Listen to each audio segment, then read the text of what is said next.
সাংবাদিক দিন। আজকে আমরা মাগুরা 2 নম্বর আসনে মোটরসাইকেল যে শোভাযাত্রা আমরা শুরু করতে যাচ্ছি আল্লাহর নাম নিয়ে। সবাই আমার সাথে তাকবীর দেবেন। নারায়ে তাকবীর, নারায়ে তাকবীর। আল্লাহু আকবার। কোন মার্কা আছে রে? কোন সে মার্কা? কোন সে মার্কা? আমি সম্মানিত সাংবাদিক বন্ধুদের দৃষ্টি আকর্ষণ করছি, আমাদের আজকের র্যালি আমরা রাস্তায় উঠে সুবিন্যস্ত করব।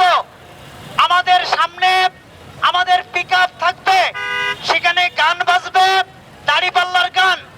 এরপর শিবির জেলা সেক্রেটারির নেতৃত্বে 20টি মোটরসাইকেল থাকবে। তারপর আমার গাড়িটি থাকবে, আমার গাড়ির পিছনে সকল মোটরসাইকেল থাকবে। কেউ কখনো আগে উঠার চেষ্টা করবে না। আমাদের মাইক্রোগুলো, প্রাইভেটগুলো পর্যায়ক্রমে মাঝে মাঝে থাকবে। আপনারা নির্দেশনা মেনে চলবেন।